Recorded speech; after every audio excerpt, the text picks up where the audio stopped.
A new chemical process can break down a variety of plastics into usable propane, a possible solution to our inability to effectively recycle many types of plastic.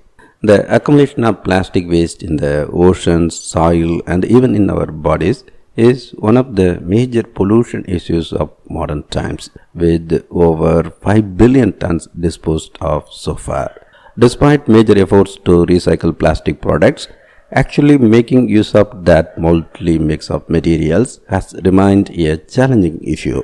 A key problem is that plastics come in so many different varieties, and chemical processes for breaking them down into a form that can be reused in some way tend to be very specific to each type of plastic. Sorting the mixture of waste material from soda bottles to detergent jugs to plastic toys is impractical at large scale. Today, much of the plastic material gathered through recycling programs ends up in landfills anyway. Surely there is a better way. According to new research from MIT and elsewhere, it appears there may indeed be a much better way. A chemical process using a catalyst based on cobalt has been found to be very effective at breaking down a variety of plastics such as polyethylene PET and polypropylene PP, the two most widely produced forms of plastic, into a single product, propane.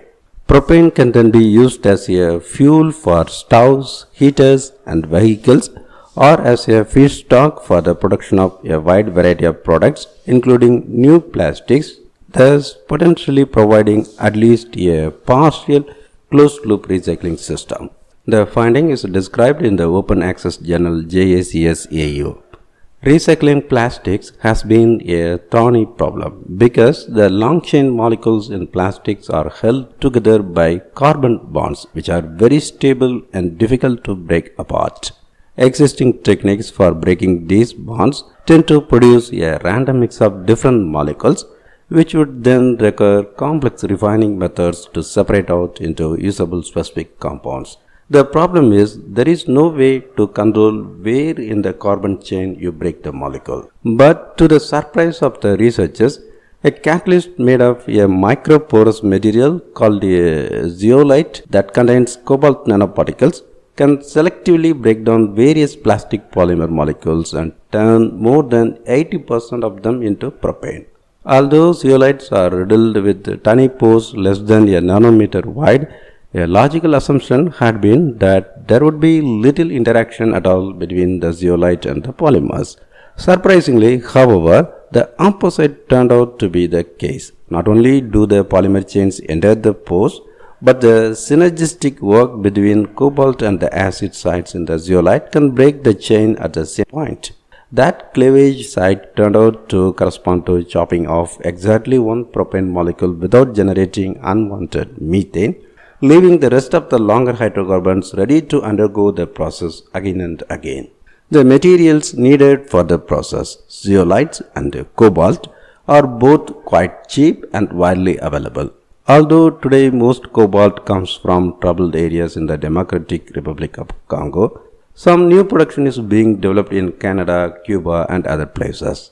The other material needed for the process is hydrogen, which today is mostly produced from fossil fuels but can easily be made other ways, including electrolysis of water using carbon-free electricity such as solar or wind power. The researchers tested their system on a real example of mixed recycled plastic, producing promising results. But more testing will be needed on a greater variety of mixed waste streams to determine how much fouling takes place from various contaminants in the material, such as inks, glues, and labels attached to the plastic containers, or other non-plastic materials that get mixed in with the waste, and how that affects the long-term stability of the process. Together with collaborators at NREL, the MIT team is also continuing to study the economics of the system and analyzing how it can fit into today's systems for handling plastic and mixed waste streams.